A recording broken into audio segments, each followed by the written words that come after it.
Bueno, gracias a todos por venir, gracias por la espera. Bueno, yo soy Pau Olmo, del equipo de la Casa de Arquitectura. Gracias por acompañarnos en esta segunda sesión del ciclo de cine que estamos inaugurando. Lo empezamos el pasado 25 de febrero con Dios lo ve, una película de Óscar Tusquets. Y esta es la segunda sesión en la que estamos muy contentos de haber traído Ciudad sin sueño.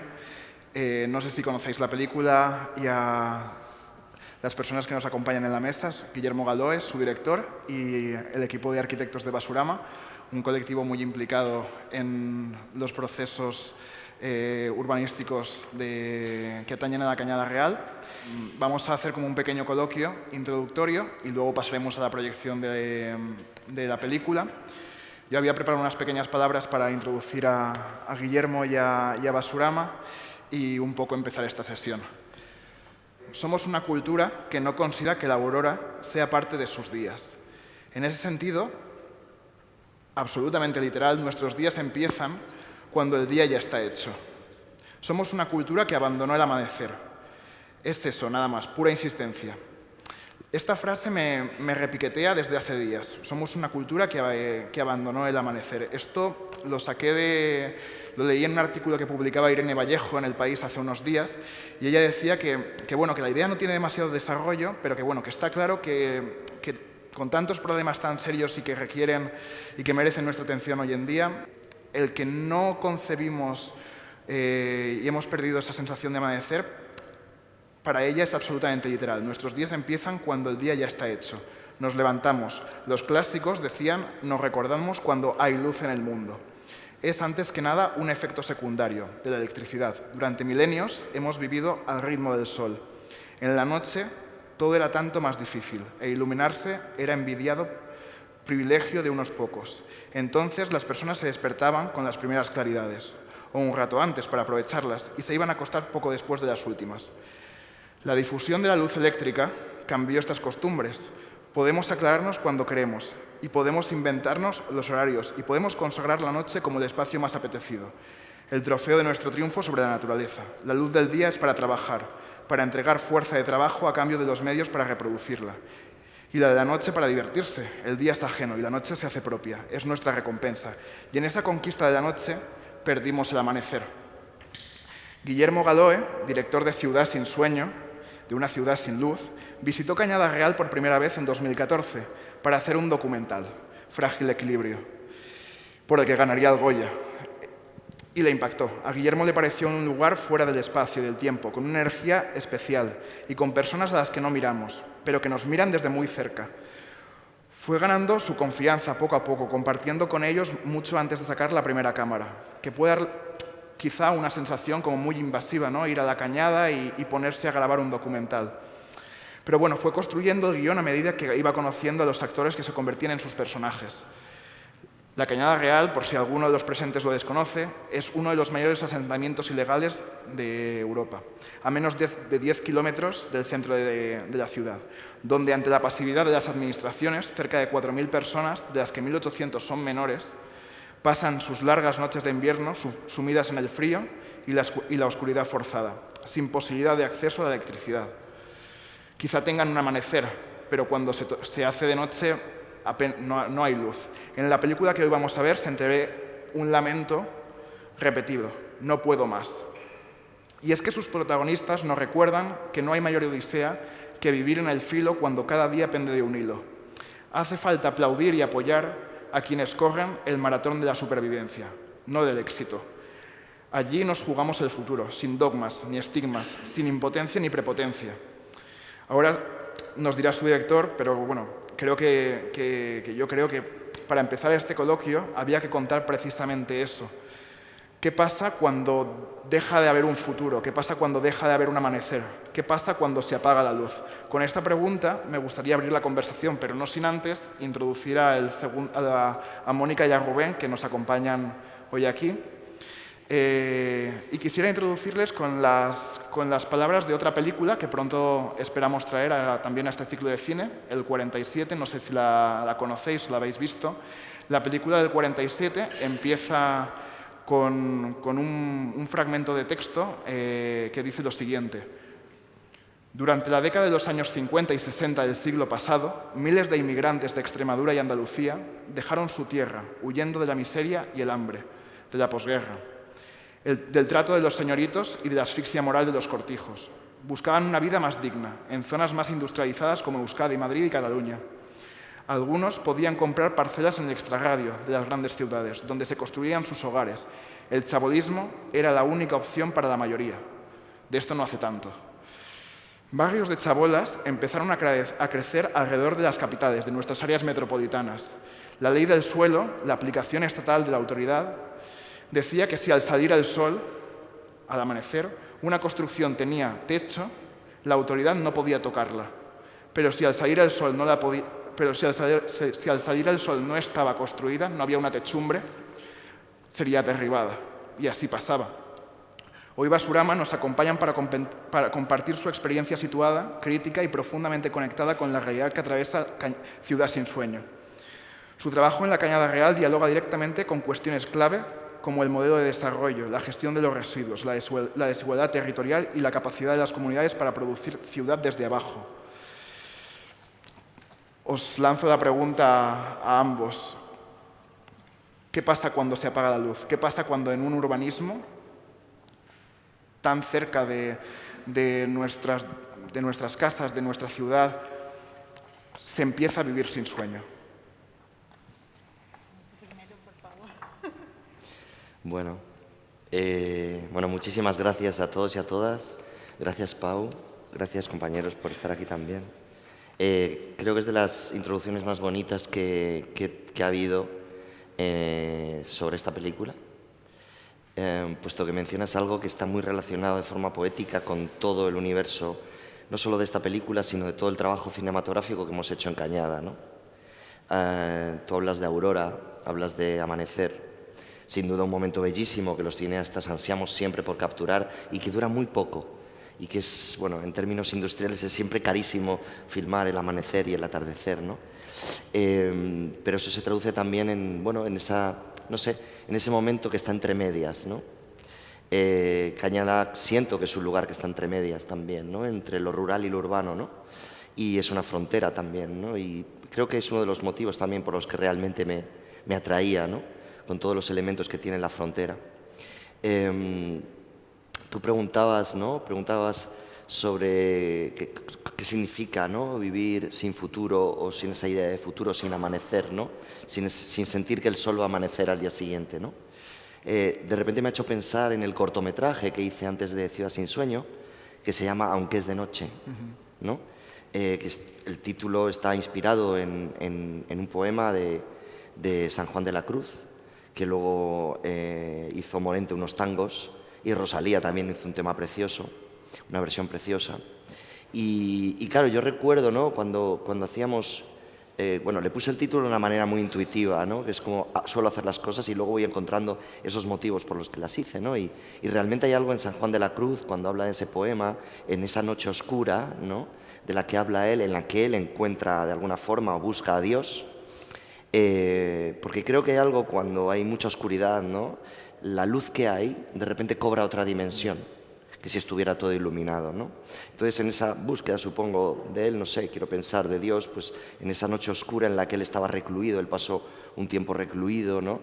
Y buscaba esa luz, ese camino, ese mundo, ese faro, ¿no? Que le guiara. Para mí, en Cañada, la luz y la sombra ha sido todo el rato algo que me ha acompañado a nivel cinematográfico y a nivel personal, ¿no?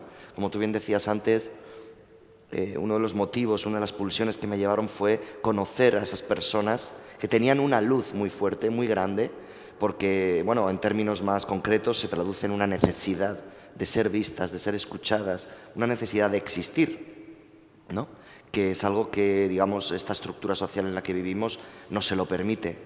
En el caso del cine, nosotros queríamos que a través de las imágenes esas personas existieran. Es decir, existieran dentro de una ficción y, por tanto, ya creáramos un mundo distinto basado en ese mundo real, ¿no?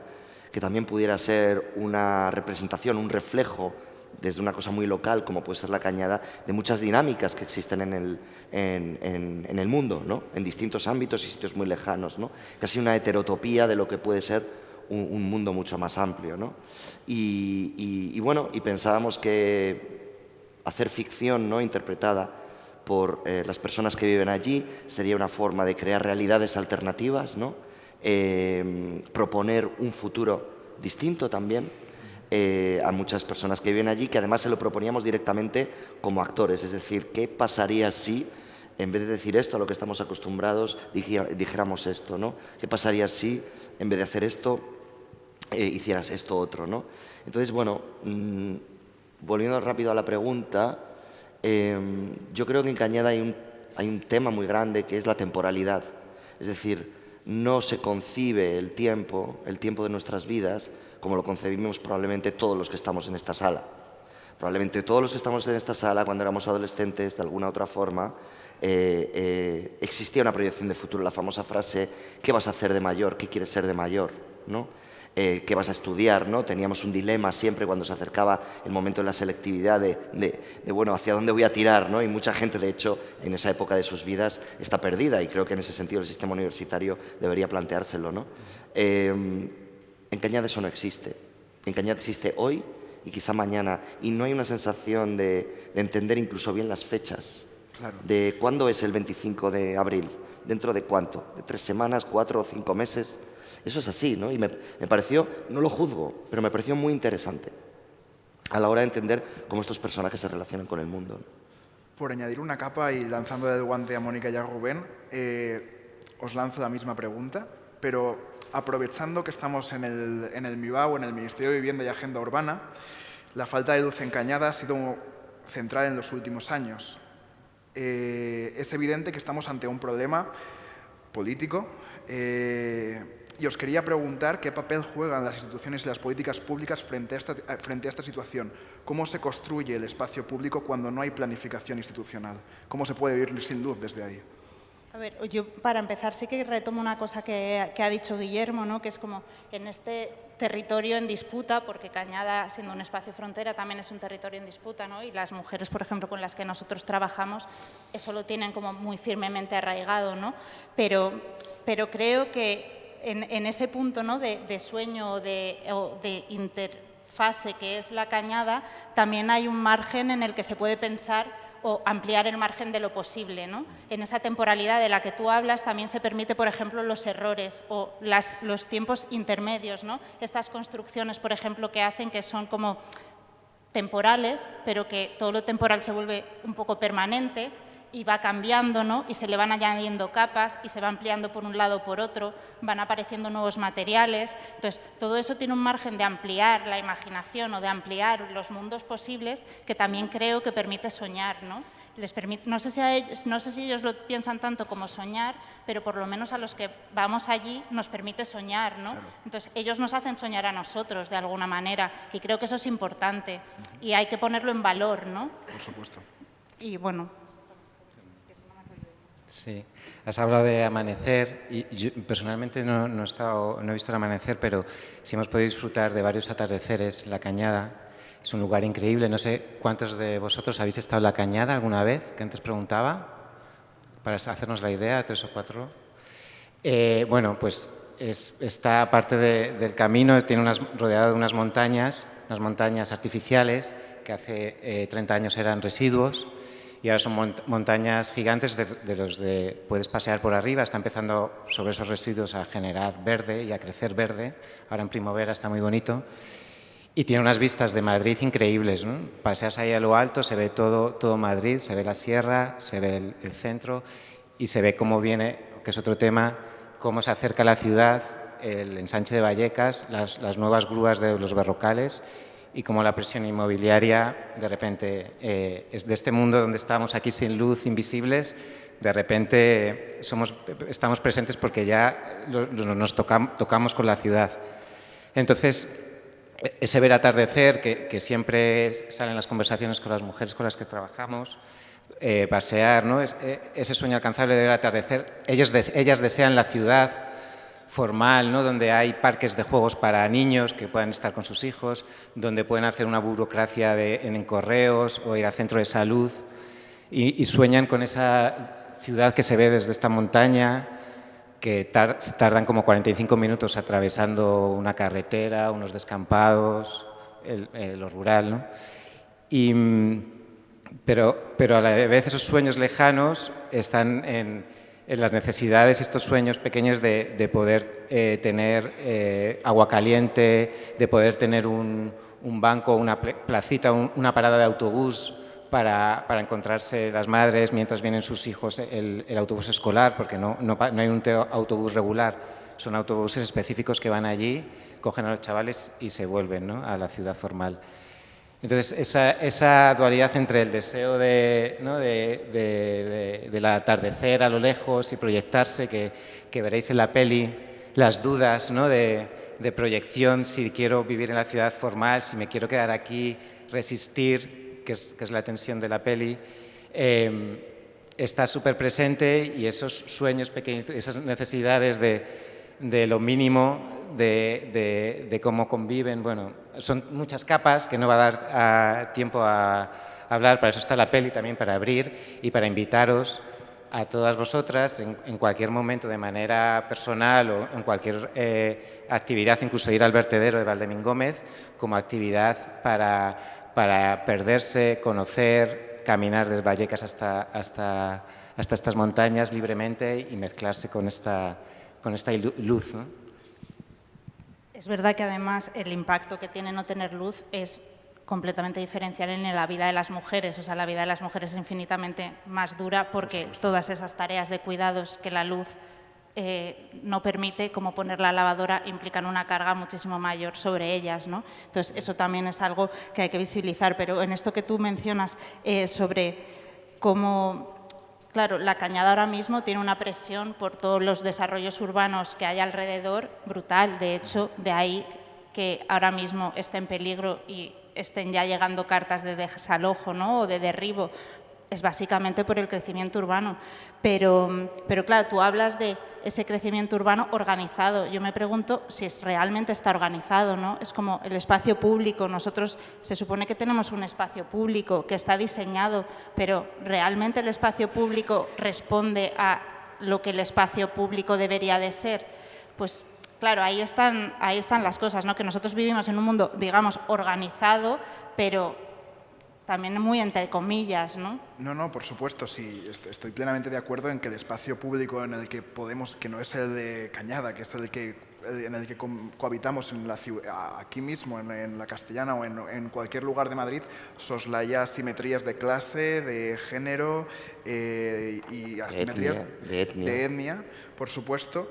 Pero a mí hay algo que habéis dicho los tres que me genera mucha curiosidad. Es decir, habláis de encontrar una potencialidad creativa o de hacer de la informalidad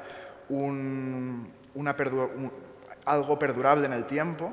Y yo como arquitecto me pregunto cómo ha sido para otros arquitectos o para un cineasta documentalista el encontrar en un contexto tan vulnerable, tan frágil, tan endeble, sin romantizar. ¿Cómo caer ahí como ovnis que venimos de 10 kilómetros y empezar a hacer procesos de participación o empezar a hacer un documental allí? ¿Cómo os habéis sentido?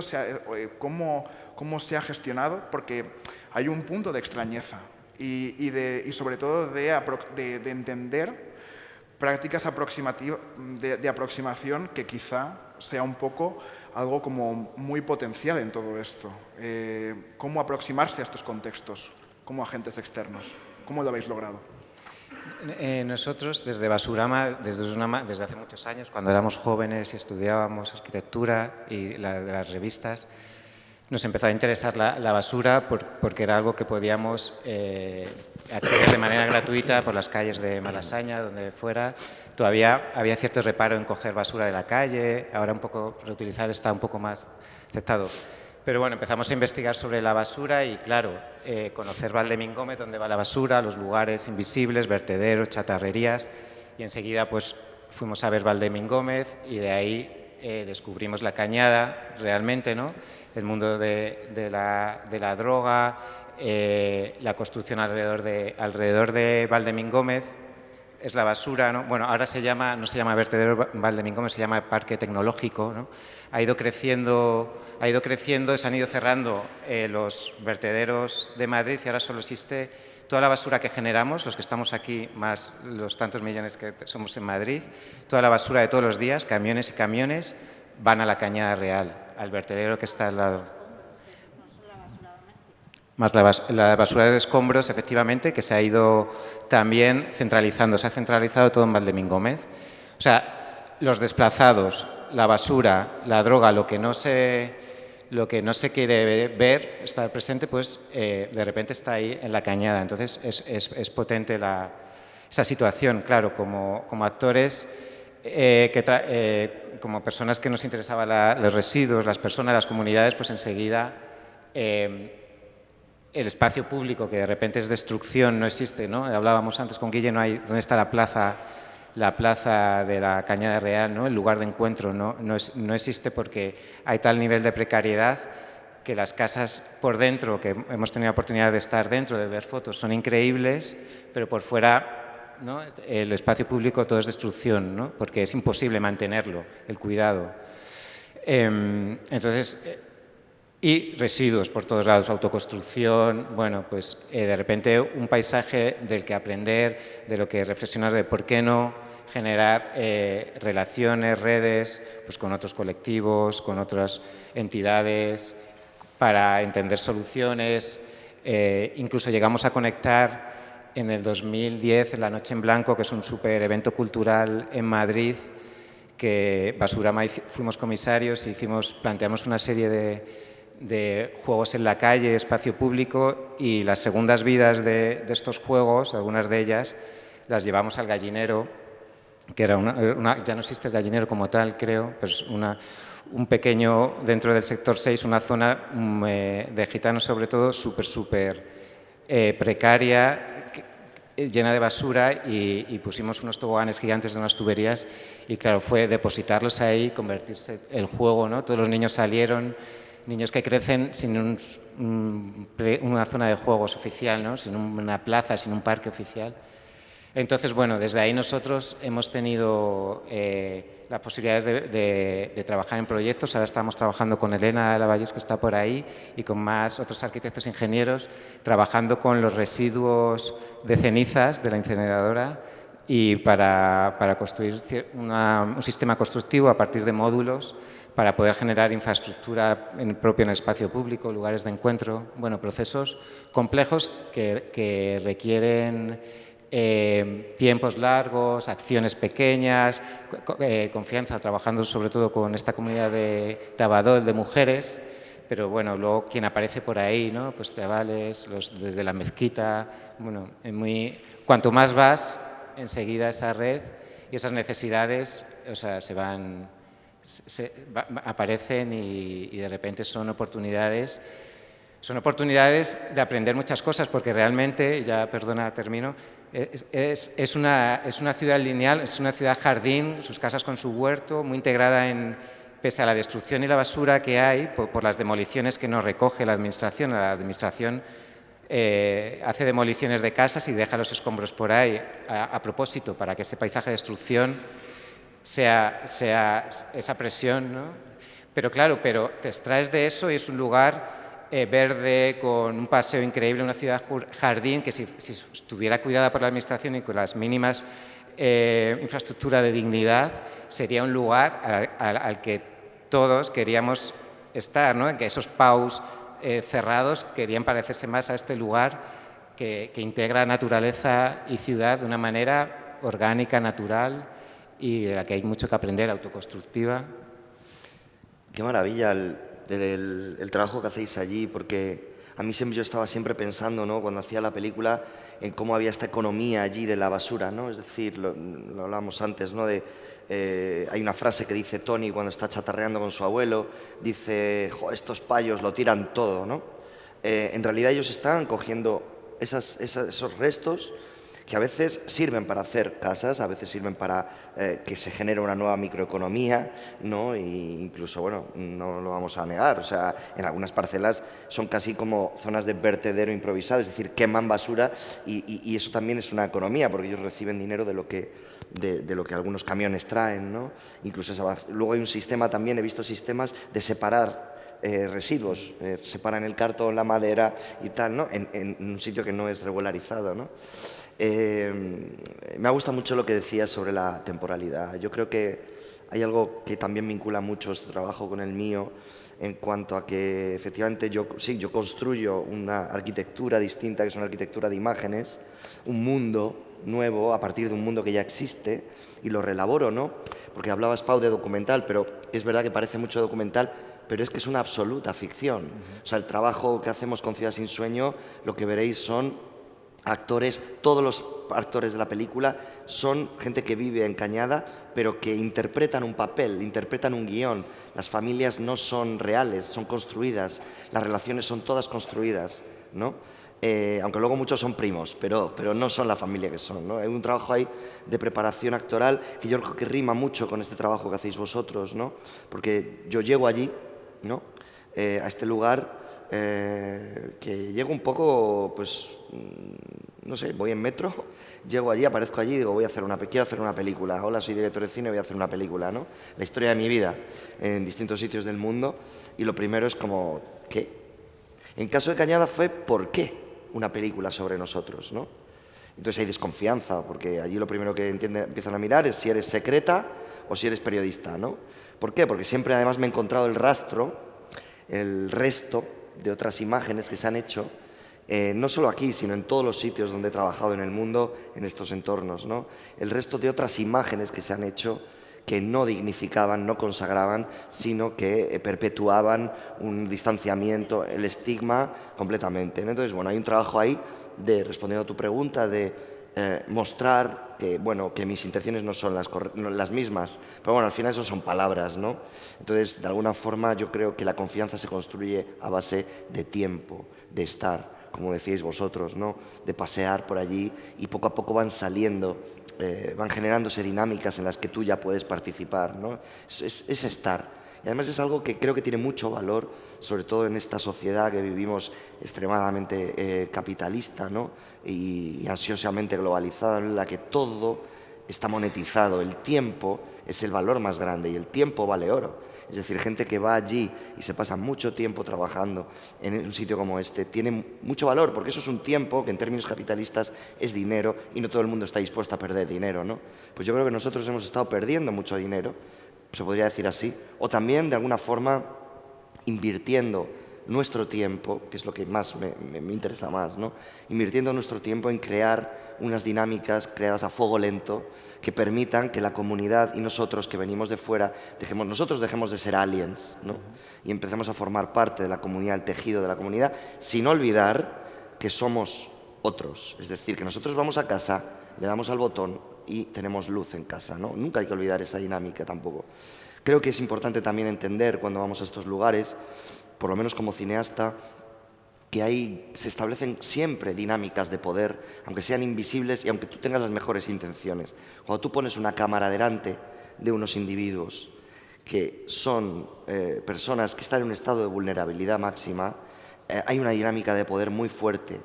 Entonces, nuestro trabajo fue siempre, con el paso del tiempo, romper esa dinámica de poder, hacer que ellos se sintieran tan a gusto como nosotros o tan incómodos como nosotros, ¿no? Y que juntos, desde una manera horizontal, quiero pensar, nunca mirando el objeto que filmas desde arriba ni desde abajo, que esta cosa de la romantización me parece muy importante, sino de tú a tú, es cuando yo creo que la gente se empieza a sentir cómoda, ¿no? Y es como cuando, no sé, es como nos gusta que nos traten, ¿no? Entonces, esa es una manera en la que creo que nos hemos aproximado a través de la parte más práctica y luego, por supuesto, a través de la cámara, ¿no?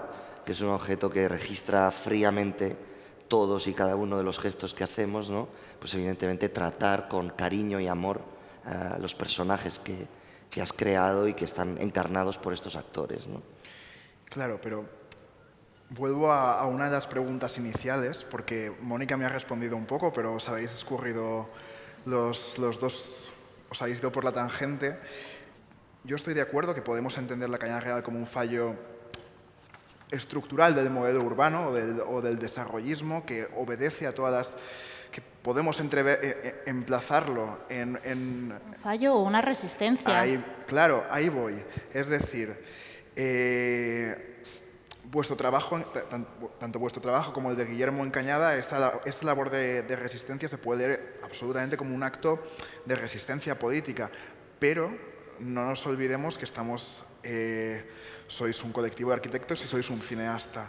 Hay todo un amparo institucional y de políticas públicas que a mí me gusta. Por eso vuelvo a la pregunta anterior, que se ha quedado un poco en saco roto, es cómo llevar a cabo estos procesos de resistencia desde un colectivo, desde el cine, cuando ves una territorialidad tan expuesta a un olvido institucional. ¿Dónde entra, o sea, el amparo institucional en todo esto, en todos estos procesos? Bueno, entra. Me arranco un momento.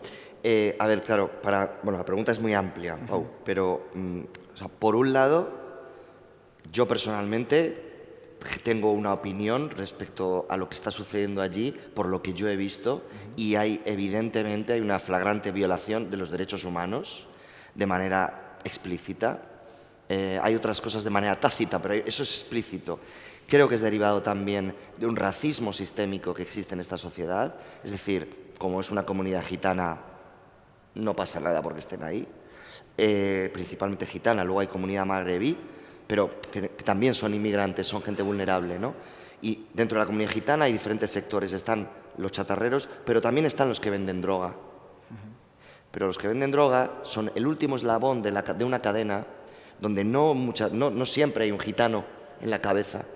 Un personaje que veréis en mi película, que es Paqui, para mí es de las personas que más me conmueven de mi película. Incluso sus trabajadores, que son yonkis, adictos a la heroína, y a los que ella les paga con micras, para mí son las personas más vulnerables de todo este sistema. Y son los que más me conmueven y a los que realmente deberíamos entender que como sociedad son también parte nuestra, ¿no? No es que ellos se separen, no es que esta cosa que hay, ¿no?, extremadamente racista, no, es que ellos se apartan, no, es que el sistema en este país, en un país donde durante 500, 600 años, desde hace todo ese tiempo, ya hubo unas leyes de eliminación, erradicación de la cultura del pueblo gitano y del pueblo judío, ¿no? Tenemos que entender que durante generación y generación no se les ha permitido tener las herramientas de pertenencia. En el momento en que un pueblo se da un paso atrás, no es que ellos estén dando un paso atrás porque quieren separarse del mundo, no, es que nosotros les hemos convencido de que no pertenecen, ¿no? Entonces, eso por un lado. Luego, por otro lado, hay temas económicos que yo creo que es muy importante. O sea, cuando hay dinero de por medio, está todo claro. Hay unas promociones inmobiliarias que no sé cuánto o no están organizadas. Claro, exacto. Pero no organizadas en el sentido sano, saludable, cuidando al pueblo. Están organizadas cuidando el profit económico, ¿no? Entonces, ese territorio que durante décadas, porque la Cañada, no olvidemos que lleva desde los años 50 creciendo, es un territorio que no le importaba a nadie, ahora le importa a la gente, ¿no? Le importa a la gente, a esta gente que maneja los proyectos económicos, que sabemos todos que necesitan el amparo de los políticos para poder generar estos proyectos de desarrollo. Bueno, pues entonces, como es que es extremadamente caro desalojar a este lugar y generar además un espacio saludable, o bueno, esto seguro que lo habláis vosotros mejor, pero darles una solución digna a toda esta gente que hay allí es extremadamente caro. A mí me hablaron de, no sé cuánto costaba, ahora no voy a decir cifras porque igual estoy equivocado, pero mucho dinero. Entonces, ¿qué cosa más fácil? Igual que ayudarles a que den un paso atrás y se separen de la sociedad, qué cosa más sencilla como cortarles la luz alegando que tienen plantaciones de marihuana, que yo, que llevo 6 años allí, pateándome las calles, yendo a casas y a parcelas, he visto una y estaba en ruinas. Y era pequeña, no más grande que muchas otras que pueda haber en distintos sitios del centro de Madrid. Entonces estamos hablando de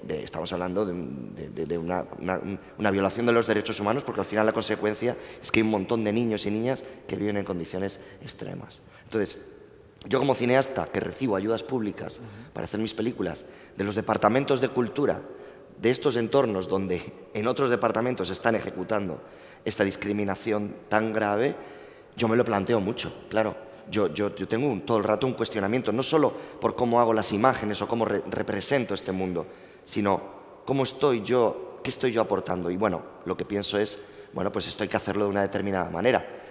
Y nosotros lo que hicimos fue el dinero que viene del Ministerio de Cultura para financiar esta película, es un dinero que yo le pedí a mis productores que debería invertirse en su totalidad en la Cañada Real. Y eso tiene muchas consecuencias a nivel laboral.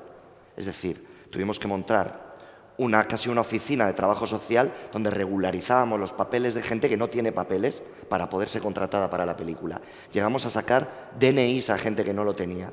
Hicimos un trabajo que no tiene nada que ver con el de la producción de cine y que yo, de alguna manera, les pedí a mis productores como que era una condición sine qua non. Y sé y reconozco, bueno, para mí ha sido maravilloso la respuesta de ellos, ¿no? Porque han hecho un trabajo que no sabían cómo se hacía. Esto no se hace en las películas. Es una película que tiene 5 películas dentro, ¿no? A nivel de esfuerzo y de trabajo. Y luego, a la hora, sobre todo, a la hora de gestionar unas energías, unas dinámicas que existen en Cañada Real, que es el lugar más anárquico que he conocido en mi vida.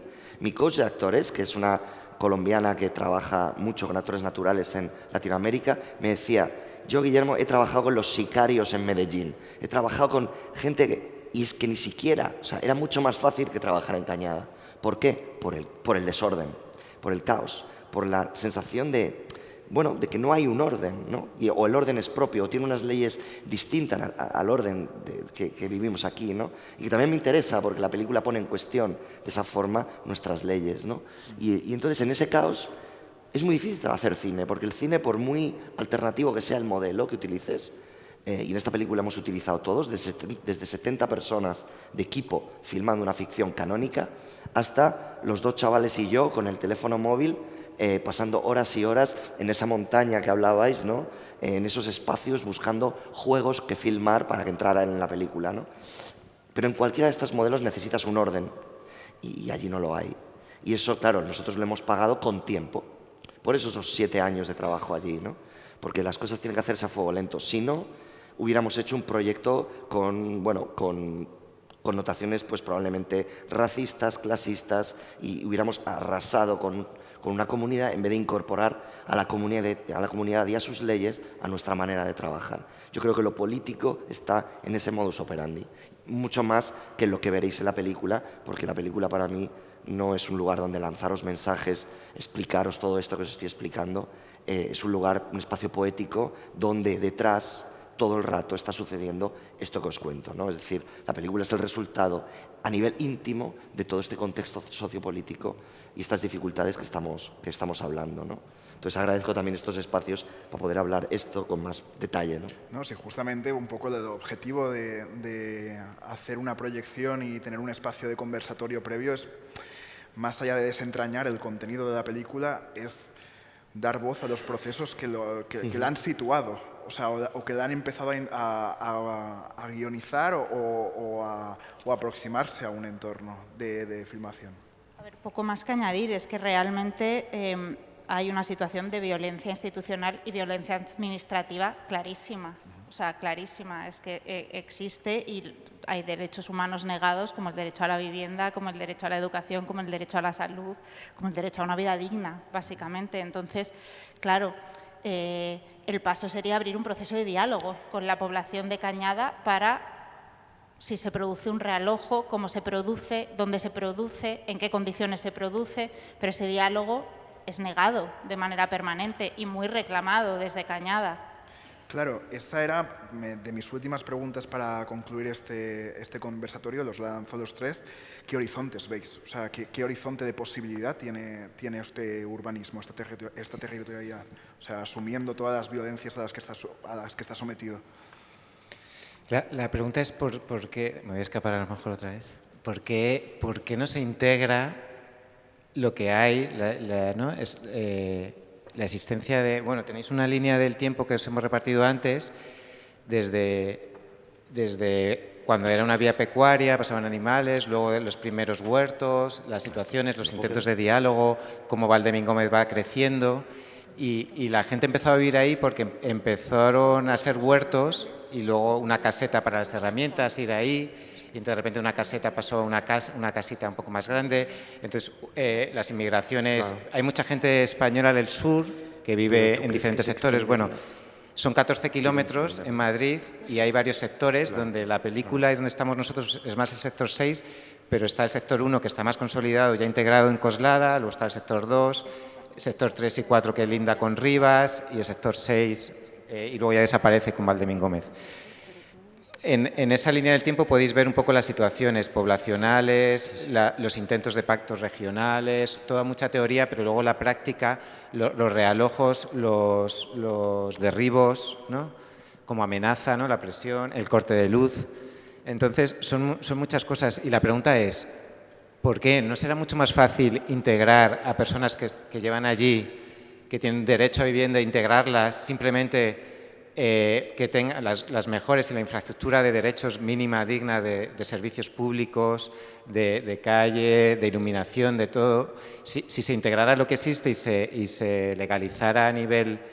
tienen sus propios buzones, ¿no? La infraestructura y ya está, y convivirían, incluso podrían convivir con los PAUs que llegan hasta ahí, otro modelo de ciudad. Sería tan fácil como eso, pero hay como una resistencia de la institución, del formal, a que no puede ser. No, es que es ilegal. Pero es ilegal, pero ¿cuántas cosas son ilegales que luego se han legalizado o que han servido para cambiar cosas, ¿no? Les han quitado la luz y ahora, si tú te subes a estas montañas, ves una ciudad lineal llenas de techos con placas solares, ¿no? Es una ciudad ecológica porque han ido consiguiendo, autoconstruyendo placas solares. Lo que consiguen de luz es de placas solares que se han ido, pues incluso gente que ha ido a construir ahí placas solares, aprendizaje informal entre ellos han aprendido. Bueno, existen una supervivencia y unos aprendizajes que están ahí en sus huertos, que es un modelo de ciudad mucho más ecológica, que funcionaría muy bien y que existe. ¿Qué sentido tiene destruirla para luego realojarla? Que el realojo puede a la institución social o al bien pensante, ¿no? A la sociedad, pues bueno, se realoja en unas condiciones mejor que ahí.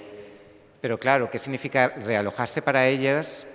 Es desprenderse de donde han vivido, de unos vínculos, de un lugar. Es muy duro. Y ir pues a la comunidad juteana, por ejemplo, les cuesta mucho ir a un piso, ¿no? Subir un ascensor, un piso pequeño sin tener espacio, tierra exterior, donde animales, ¿no? De repente es un modelo que para nosotros nos cuesta pensar, pero un realojo son tantas cosas que... Bueno, pues es informal, es ilegal, pues se realoja, ¿no? Y dice que encima ni lo hacen, porque ni lo hacen bien, no les dicen dónde les van a realojar, tardan mucho, es un proceso tan complicado que al final es, pues yo que me había hecho la ilusión de un realojo, es que no tiene sentido, nada, pues intentamos aguantar. Entonces, bueno, es ahí una tensión constante que viven y la pregunta es, ¿por qué no somos capaces como políticos, urbanistas, arquitectos o como ciudad integrar esto que ya existe, que con muy poco recursos medioambientales, económicos, sería un lugar increíble para vivir? No, es que me fascina esto que estáis hablando, porque realmente, o sea, ¿cuánto dinero se está utilizando en generar estos pisos que son iguales que todo el resto y que son horribles y que van, no sé a quién van a traer ahí, a quién van a meter ahí, ¿no? En crear algo que sería original y distinto también. O sea, hablamos antes de los Reyes Católicos, decía antes de esta cosa con el tema del mundo gitano, pero es que hay una especie de protoglobalización ahí, o protocapitalismo, ¿no? En homogeneizar, ¿no? Este país, ¿no? Y lo que no fuera como nosotros se va, ¿no? Entonces, hay algo aquí en la diversidad, porque esto sin duda sería, esta ciudad lineal, esta ciudad jardín, sin duda sería algo fuera de lo normal, ¿no? Algo inédito, pero sería un lugar maravilloso que además integraría a una comunidad que efectivamente no vive como como vivimos aquí en la ciudad, ¿no? Las plazas que hablábamos antes, yo siempre he pensado que la plaza existe en Cañada, pero existe dentro de la parcela, porque la parcela es un entorno circular donde hay diferentes casas, ¿no? Y la plaza es el centro. Y la gente vive en familia y reparte los cuidados, ¿no? Hay una manera de repartir los cuidados que no tenemos aquí. Yo no concibo el hecho de crecer y que mis hijos crezcan junto a su abuela, a su tío, a su primo. Eso es un valor. No digo que haya que... no estoy romantizándolo, ¿no? Es una manera de vivir. Quizá no es la mía o porque yo no la he podido tener, ¿no? Pero creo que es algo muy bonito que realmente abriría espacios de diversidad también en cómo las ciudades son también un reflejo, un testigo, igual que una película es un reflejo en imágenes, ¿no?, de una circunstancia. Las ciudades también son la consecuencia de una forma de entender el mundo, ¿no? Y esto sería entender el mundo de una forma en la que acoja la diversidad, ¿no?, y otras maneras de vivir, ¿no? A mí, no sé, estos pisos y vivir en estos PAUs a mí no me haría feliz, ¿no? Berrocales, Valdecarros, Los Aijones, ¿os suenan todos estos nuevos desarrollos? Son futuro, si vais por la A3, ahora mismo hay zonas, grúas, ¿no? Los Berrocales está construido 30 grúas. Bueno, los Berrocales es todo el ensanche de Vallecas al lado izquierdo, que el ensanche de Vallecas ya es gigante. Valdecarros al lado derecho del ensanche de Vallecas, o sea, unas condiciones, unos tamaños de ciudad que, ¿no?, un desarrollo, un despliegue que no tiene qué sentido, ¿no? Y está ahí la cañada lineal que de repente tiene que desaparecer porque llega a la ciudad homogénea, ¿no? Sí, yo, bueno, por ir cerrando el coloquio y dar paso a la película, me quedaría con estas últimas reflexiones, esta pregunta al aire y este afán de integración, con la reflexión de Guillermo y con una máxima que, bueno, estando en la Casa de Arquitectura creo que es importante enunciarla, que es que, desde mi punto de vista, la arquitectura del mundo va por un lado y el mundo de la arquitectura va por otro, y con los urbanismos ocurre lo mismo. En ese sentido, bueno, quisiera cerrar este coloquio insistiendo en lo que he dicho al inicio, que somos una cultura que abandonó el brillo del amanecer y ganó a cambio las sombras de la noche. En esas sombras, hoy más que nunca, nos encontramos. Pensamos los tiempos por venir con mucho miedo, la amenaza ecológica, la amenaza demográfica, la amenaza política, la amenaza bélica y tantas otras que pueblan ahora este espacio que alguna vez inventamos para poner en algún lugar nuestros deseos y nuestras aspiraciones. Porque decía el escritor argentino Martín Caparrós que si el futuro no es promesa, es amenaza, y así lo vivimos. Os invito a que os quedéis a ver la proyección. Muchas gracias, Mónica, Rubén y Guillermo, por acompañarnos esta tarde, y también invitaros a la siguiente proyección, el día 30 de abril, de la película Miralles, un documental sobre el arquitecto Enric Miralles, donde contaremos con la presencia de Benedetta Tagliabue, de María Mauti, su directora, y de la escritora Sara Mesa. Y bueno, nada, disfrutad de la película. Gracias. Gracias.